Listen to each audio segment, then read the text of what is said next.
দেখি বলো, কোন জিনিস গরম নয় কিন্তু খাওয়ার সময় ফু দিয়ে খেতে হয়? একটু বুদ্ধি খাটাইতে হবে। হুট করে অ্যান্সার বলে দিবে না, আগে একটু বুদ্ধি খাটাও। কোন জিনিস গরম নয় কিন্তু ফু দিয়ে খেতে হয়?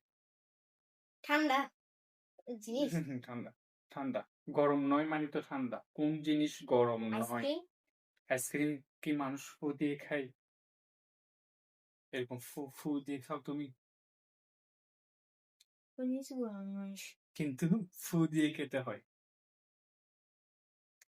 তুমি এখন যেটা করতেছো এটাকে বলে ব্রেন স্টর্মিং। যে ব্রেনে ঘুরাচ্ছ, অ্যান্সারটা খুঁজতেছো, এটাকে বলে ব্রেন স্টর্মিং। ফু দিয়ে খেতে হয় কোন জিনিস? জিনিসটা খুব বেশি বড় না, এটা হাতে নিয়েই খেতে হয়। যাও, ইজি করে দিচ্ছি, একদম বড় না, একদম হাতে নিয়ে খেতে হয়, ফু দিয়ে খেতে হয়। এটা কি ঠান্ডা জিনিস মানে ঠান্ডা আইসক্রিম জিনিস, ঠান্ডা ওইরকম জিনিস, জিনিস? ঠান্ডা জিনিস, বাট বরফ টরফ না। আইসক্রিম। এটা তুমি খাও, এটা আমরা সবাই খাই। এই ধরুন এই জিনিসটা, বা প্রায় সময় খাই। এটা আবার পেট টেট ভরার জন্যও খাই না, এমনি খাই চা। নর্মালি। এদিকে আসো, একটু এদিকে আসো, দেখে বলো। চা না, চা তো গরমেই থাকে। চা মানুষ ঠান্ডা চা খায়, কি বলো এগুলা? মানুষ কি বলবে, একটু ঠিক করে বলো।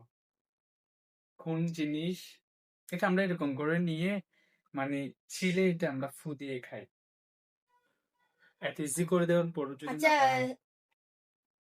সিগারেট। সিগারেট কেমনে খায় মানুষ?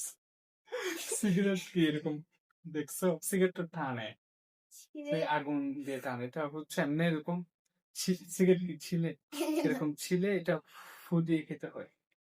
ও দেখি আবার খাই, ও দিয়ে আবার খাওয়া যায়। পারবা না? না। অডিয়েন্স তোমাকে একদম বোকা বলবে। এটা হচ্ছে বাদাম। বাদাম। বাদাম বলতে যেতে হবে। বাদাম ফু দিয়ে খায় না? এটা তো অন্য ইয়া বাদাম গুলা। কোনগুলা? যে যে বাদাম হোক না কেন, মায় তো ইজি করে দিলে, এটা সরাসরি অ্যান্সার হলে তো আর সেটা ধাঁধা হলো না। বাদাম আমরা নিয়ে ফু দিয়ে না, খাই। আমি ফুদি খাই না, আমি রেল তুমি ঢেকে তুমি ঢেকেই বলো। না না, আমি ওইগুলো ওই চালাতে চাই। এদিকে আসো, এদিকে আসো। হ্যাঁ, ওকে, বুঝতে পারছো? ঠিক আছে।